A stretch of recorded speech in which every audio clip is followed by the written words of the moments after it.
মসজিদের ভিতরে শুক্রবারে জুমার নামাজের সময় ইমাম সাহেব স্বাধীনভাবে খুতবা দিতে পারে না। আওয়ামী লীগ ক্ষমতায় আসলে বাংলাদেশের বিভিন্ন তাফসিরুল কোরআন মাহফিলে আলেমরা কোরআনের কথা বলতে পারে না। আর বিএনপি ক্ষমতায় আসলে জাতীয় সংসদে কোরআনের আয়াত থেকে কথা বলে। বিএনপি ক্ষমতায় আসলে বাংলাদেশের প্রত্যেকটা জেলায় মানুষ কোরআনের পক্ষে সোচ্চার কণ্ঠে কথা বলতে পারে। বিএনপি ক্ষমতায় আসলে এদেশের কোনো আলেমকে জেলখানায় যেতে হয় না। বিএনপি ক্ষমতায় আসলে এদেশের রাম বাম নাস্তিকরা কোরআনের বিরুদ্ধে কটূক্তি করার সাহস পায় না। বিএনপি ক্ষমতা আসলে বিশ্ব নবীকে অপমান করার সাহস এই মুসলমানের দেশে কেউ দেখাইতে পারে না। কেন আজকে বিএনপির নামে প্রপাগান্ডা? আমি বলবো, বাংলাদেশের যারা তথাকথিত বুদ্ধিজীবী, এই মুহূর্তে যদি আপনারা একটা নির্বাচন করেন, আমি হকার সাইফুল চ্যালেঞ্জ করলাম, বিএনপি 200-র বেশি সিটে জয়লাভ করে সরকার ক্ষমতায় আসবে। বিএনপি খালেদা জিয়া যখন ক্ষমতায় ছিল, এদেশের আলেম সমাজ মাথা উঁচু করে বীরের মতো কোরআনের পানি গোটা বাংলাদেশে প্রচার করতে পেরেছে। যখন খালেদা জিয়া রাষ্ট্রের প্রধানমন্ত্রী ছিলেন, তখন তিনি র্যাব গঠন করেছিলেন। তিনি আওয়ামী লীগ বিএনপি দেখেন নাই, তিনি সন্ত্রাস দমনের জন্য র্যাপিড অ্যাকশন ব্যাটালিয়ন র্যাবের যোগ শুরু করেছিলেন।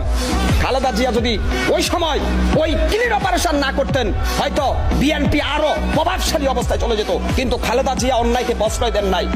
আজকে আমি খালেদা জিয়ার দালালি করতেছি না। আমি বলবো, খালেদা জিয়া চিকিৎসার জন্য বারবার বিদেশ যাওয়ার জন্য চেয়েছেন, কেন উনাকে হাসপাতালে আর জেলখানায় আটকে রেখেছিলেন? আমি এখানে শেষ করবো না, প্রিয় দেশবাসী। মোফাজ্জল হোসেন চৌধুরী মায়া চাঁদপুরের আওয়ামী লীগের সাবেক মন্ত্রী এবং এমপি ছিল। এই মায়া খালেদা জিয়ার একটা সমাবেশকে কেন্দ্র করে খালেদা জিয়ার বাসায় বালির টাক দিয়ে খালেদা জিয়াকে অবরুদ্ধ করে রেখেছে। এই মোফাজ্জল হোসেন চৌধুরী মায়া নৌ পরিবহন মন্ত্রী শাহজাহান খান খালেদা জিয়াকে নাকি মেরেই ফেলবেন এভাবে হত্যার হুমকি দিয়েছিলেন। এগুলো কি আমরা ভুলে গেছি? খালেদা জিয়াকে মোফাজ্জল হোসেন চৌধুরী মায়া বলে যে খালেদার একটা বদভ্যাস, তার বাসায় রঙের কাজ করতে সে নিজেই টাক টুকাই না বাসার মধ্যে ওই যে বইয়া রাখে, আর আমাদের আওয়ামী লীগের বদনাম করে। এখানে শেষ নয়, প্রিয় দেশবাসী। সাধারণ একজন পুলিশ কনস্টেবল, মহিলা পুলিশ, খালেদা জিয়ার চোখের মধ্যে স্প্রে মেরেছে। ভাই, খালেদা জিয়ার চোখের মধ্যে গ্যাস মেরে খালেদা জিয়ার চোখকে নষ্ট করে দেওয়ার পায়তারা করেছিল। খালেদা জিয়া সেদের রাগান্বিত হয়ে বলেছিল, তুমি কে? এই তোমরা কারা? অর্থাৎ তিনবারের সাবেক প্রধানমন্ত্রীর চোখের মধ্যে টিয়ার গ্যাস নিক্ষেপ করেছে পুলিশ তার বাসার ভিতরে ঢুকে। এরপরও আপনারা খালেদা জিয়াকে নিয়ে অনেকে প্রপাগান্ডা চালান। আরে ভাই, খালেদা জিয়া সত্যিকার অর্থে বাংলাদেশের নেলসন ম্যান্ডেলা। আমি আজকে দল মত নির্বিশেষে গোটা জাতির কাছে বিচার দিলাম, শেখ হাসিনা 15 বছর ক্ষমতায় থেকে যেভাবে খালেদা জিয়ার উপর অত্যাচার করেছে, জিয়া পরিবারের উপর অত্যাচার করেছে, বাংলাদেশের কোন সভ্য গণতান্ত্রিক দেশে এই ধরনের অত্যাচার করা হয় নাই। ক্যান্টনম্যানের বাড়ির থেকে খালেদা জিয়াকে চোখের পানি দিয়ে ক্যান্টনম্যানের বাসার থেকে খালেদাকে বের করে দিয়েছেন। এবং এখানে তারা থামে নাই। শহীদ রাষ্ট্রপতি জিয়ার কবরকে সরানোর জন্য দিনের পর দিন সংসদে আওয়ামী লীগের বিনা ভোটের এমপিরা বিভিন্ন প্রপাগান্ডায় লিপ্ত ছিলেন। এখানেই তারা শেষ করে নাই। আন্তর্জাতিক আপনার এয়ারপোর্ট, যেটা আমাদের জিয়া আন্তর্জাতিক বিমানবন্দর, সেটার নাম পরিবর্তন করার জন্য কোটি কোটি টাকা অপব্যয় করেছেন। কেন? শহীদ রাষ্ট্রপতি জিয়াউর রহমান কি স্বাধীনতা যুদ্ধে অবদান রাখেন নাই? স্বাধীনতার ঘোষক শহীদ রাষ্ট্রপতি সেই জিয়াউর রহমানের নামকে মুছে দেওয়ার জন্য শাহজালাল আন্তর্জাতিক বিমানবন্দর করেছেন তার নাম কেটে দিয়ে। তাহলে প্রতিহিংসা শিখাইছে কারা? আজকে আমার দেশের তেলবাজ সুশীল সমাজের লোকেরা, বিএনপি কিছু জায়গায় বিএনপির নামদারি কিছু লোকেরা দেশের মধ্যে একটু নৈরাজ্য করতেছে দেখা গোটা বিএনপিকে বিতর্কিত করার পায়তারা করছে। আমি বিএনপির ছাত্র দল, যুব দল, স্বেচ্ছাসেবক দল আপনাদেরকে উদাত্ত আহ্বান করব, জনসম্পৃক্ততা তৈরি করুন। দেশ নেত্রী খালেদা জিয়া কি জিনিস, শহীদ রাষ্ট্রপতি জিয়াউর রহমান কি জিনিস, সেটা এদেশের মানুষকে আপনারা বুঝিয়ে দেন। আওয়ামী লীগ আর বিএনপির মধ্যে তফাৎ ছিল এক জায়গায়। আওয়ামী লীগ আর বিএনপির মধ্যে এক জায়গায় তফাৎ। আওয়ামী লীগ ক্ষমতায় আসলে আলেম সমাজের মাজার মধ্যে রশি লাগে। আওয়ামী লীগ ক্ষমতায় আসলে মসজিদের ভিতরে শুক্রবারে জুমার নামাজের সময় ইমাম সাহেব স্বাধীনভাবে খুতবা দিতে পারে না। আওয়ামী লীগ ক্ষমতায় আসলে বাংলাদেশের বিভিন্ন তাফসিরুল কোরআন মাহফিলে আলেমরা কোরআনের কথা বলতে পারে না।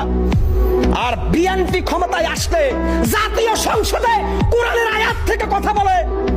বিএনপি ক্ষমতায় আসলে বাংলাদেশের প্রত্যেকটা জেলায় মানুষ কোরআনের পক্ষে সোচ্চার কথা বলতে পারে।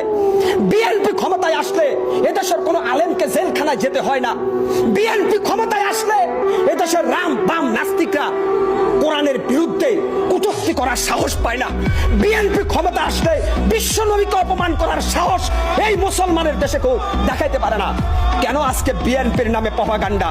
আমি বলবো, বাংলাদেশের যারা তথাকথিত বুদ্ধিজীবী, এই মুহূর্তে যদি আপনারা একটা নির্বাচন করেন, আমি হকার সাইফুল চ্যালেঞ্জ করলাম, বিএনপি 200-র বেশি সিটে জয়লাভ করে সরকার ক্ষমতায় আসবে বিএনপি। অতএব আপনারা যদি বুকের পাটা থাকে নির্বাচন দিয়ে প্রমাণ করেন, জনগণ সিদ্ধান্ত নেবে বিএনপি ভালো না খারাপ। আমি বিএনপি যদি অন্যায় করে অবশ্যই বিএনপির সমালোচনা করব, তবে এই মুহূর্তে মানুষ বিএনপিকে ভোট দেওয়ার জন্য মুখিয়ে আছে নেলসন ম্যান্ডেলা খ্যাত খালেদা জিয়ার সম্মান রক্ষা করার জন্য। গণতন্ত্রের জন্য খালেদা জিয়া যে সংগ্রাম করেছেন, তিনি বারবার বলেছেন আমার ঠিকানা এদেশের মাটি, আমি কখনো পালিয়ে যাব না। খালেদা জিয়া মৃত্যুর শেষ দিন পর্যন্ত সেই বাক্য অটুট রেখেছেন। খালেদা কিন্তু দেশের বাইরে যায় নাই। কিন্তু যারা বলেছেন পালাবো না, তারা পালিয়ে গেছেন। খালেদা জিয়া আর অন্য রাজনৈতিক দলের মধ্যে পার্থক্য হচ্ছে এইটা, খালেদা জিয়ার মুখের কথা আর কাজে এক, অন্য দলের মুখের কথা আর কাজে এক না। অতএব আমি সমগ্র বাংলাদেশের মানুষকে বলবো, আপনারা দেখেছেন, আপনারা সবকিছু সম্বন্ধে অবগত আছেন। এই দেশে রাজনীতির প্ল্যাটফর্মে আওয়ামী লীগের পরে এই মুহূর্তে বাংলাদেশের সর্বোচ্চ জনপ্রিয় দল বাংলাদেশ জাতীয়তাবাদী দল বিএনপি। এর একটা শিক্ষা বলে শেষ করব, শহীদ রাষ্ট্রপতি প্রেসিডেন্ট জিয়াউর রহমান বলেছিলেন, ব্যক্তির চাইতে দল বড়, দলের চাইতে দেশ বড়। এটা জিয়াউর রহমানের স্লোগান। অতএব যারা আজকে তেলবাজ সুশীল সমাজ, বিভিন্ন জগা খিচুড়ির দল, বিএনপির সাথে নির্বাচনের মাঠে আপনারা তুলার মতো উড়ে যাবেন আগামী দিনে। অতএব সাবধান হয়ে যান। বিএনপিকে ভাঙ্গার জন্য শেখ হাসিনা 15 বছরে 15,000 চক্রান্ত করেছে। বিএনপি ফিনিক্স পাখির মতো বারবার গর্জে উঠে নিজের শক্তির জানান দিয়েছে। এরপরেও যারা বিএনপিকে নিয়ে আপনারা দল করতেছেন, সময়ে আপনাদেরকে সঠিক সমুচিত জবাব এদেশের জাতীয়তাবাদী দল বিএনপি পাই করে আপনাদের বুঝিয়ে দিবে। সেই আশা আকাঙ্ক্ষার লালিত স্বপ্ন বাস্তবে রূপান্তরিত করার প্রত্যয় ব্যক্ত করে আজকে আমি বিদায় নিলাম। আসসালামু আলাইকুম ওয়া রাহমাতুল্লাহি ওয়া বারাকাতুহু।